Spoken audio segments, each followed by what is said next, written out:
खबर आपको दें, जमीयत उलमा इस्लाम के सरबराह मौलाना फजलुर रहमान ने कहा है कि 8 फरवरी के इंतखाबात में कोई तजब्जुब या अभाम नहीं, इलेक्शंस को सिर्फ PTI मुतनाज़ बनाएगी। कहा गया कि हम इलेक्शन से भाग रहे हैं, जबकि मैं साजिशों को नाकाम बनाने में अफगानिस्तान गया था।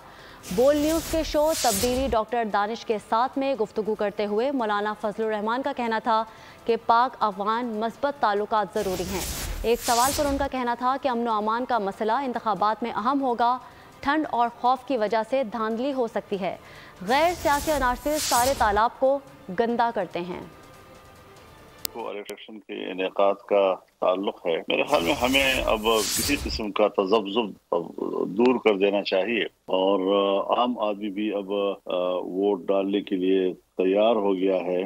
इलेक्शनों से हम भागने वाले लोग नहीं हैं, इलेक्शनों से हम भगाने वाले लोग होते हैं। तो हमने जिन लोगों को इलेक्शन से निकालना था वो उनको हम निकाल चुके हैं इंशाअल्लाह अज़ीज़, और ऐसी कोई खतरे की बात नहीं है हमारे लिए। हम बड़े खुद एतमादी के साथ सियासत करते हैं, कोई हमारे ऊपर प्रेशर नहीं होता। और लोग एक तो सर्दी की वजह से बहुत से इलाकों में वोट नहीं डाल सकेंगे, फिर खौफ की वजह से लोग नहीं निकल सकेंगे। अगर 2018 के बाद फिर एक इलेक्शन मुतनाज़ हो गया, और जाहिर है कि उसको मुतनाज़ बनाने वाला और कोई नहीं है सिवाय PTI के। ये जो मेरा दौरा था अफगानिस्तान का, क़याम अमन की तलाश में निकला था मैं, और अल्हम्दुलिल्लाह मैं कामयाब होकर वहाँ से वापस आया हूँ। और कुछ हालात सुधरेंगे इंशाअल्लाह अज़ीज़, और आने वाला मुस्तक़बिल जो है वो उसके बारे में हम पुरुमीद हैं।